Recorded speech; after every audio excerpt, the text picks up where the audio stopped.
سلام دوستای عزیزم، امیدواریم که هر جا که هستید حالتون خوب و عالی باشه. ما تو شمال ایرانیم، تو استان مازندران و اومدیم به شهر مطلقو و میخوایم با همدیگه تو این ویدیو حال و هوای این شب زیبای مطلقو رو ببینیم. امشب که دارم این ویدیو رو براتون میگیرم پنجشنبه 11 می و ساعت هم حدود 10 شبه.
راجع به مطلقو بهتون یه توضیح بدم که نام الانش سلمان شهره و در غرب استان مازندرانه و تو سال اخیر یکی از شهرهای پر رونق شمالی کشور شده که خیلی توریست ها به مطلقو میاد و همین دلیل خیلی رشد کرده از نظر قیمتی و یکی از گرون قیمت ترین شهرهای شمالی ایران به حساب میاد الان.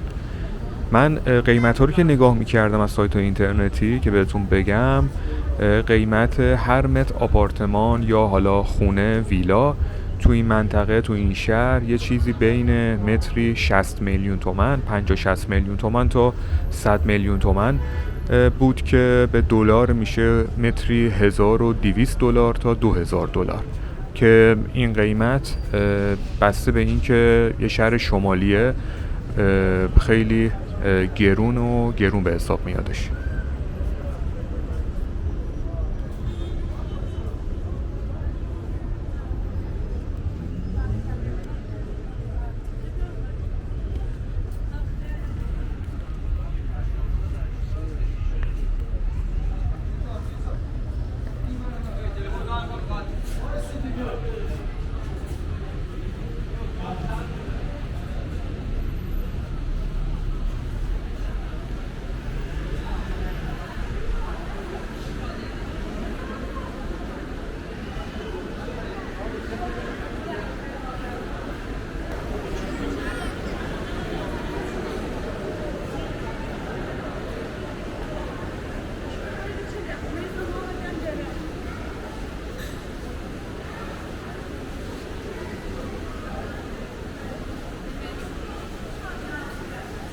دوستای خوبم، یه درخواستی که ازتون داشتم اینه که حتما ویدیو رو لایک کنید. ما عادت نداریم که حالا بگیم تو ویدیوها که لایک کنید ویدیو رو، ولی خب خیلی تاثیر میذاره که ویدیو به افراد بیشتری نشون داده بشه و انگیزه ما هم زیاد میکنه. دم همتون گرم.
دوستای عزیزم، ما الان اومدیم به شهر کلارآباد به مرکز خرید پانوراما که تقریبا میتونم بگم 5 دقیقه با شهر موتورکو فاصله داره. اینجا یه مرکز خرید فوق‌العاده لوکس هستش که گفتیم اینجا رو بهتون نشون بدیم.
اینجایی هم که الان ما اومدیم روف گاردن مرکز خرید پانوراما هستش که کافه و رستوران اینجا هستش و یه فضای خیلی قشنگ و عالی داره که گفتیم آخر ویدیو رو با اینجا تموم کنیم و اینجا رو هم بهتون نشون بدیم.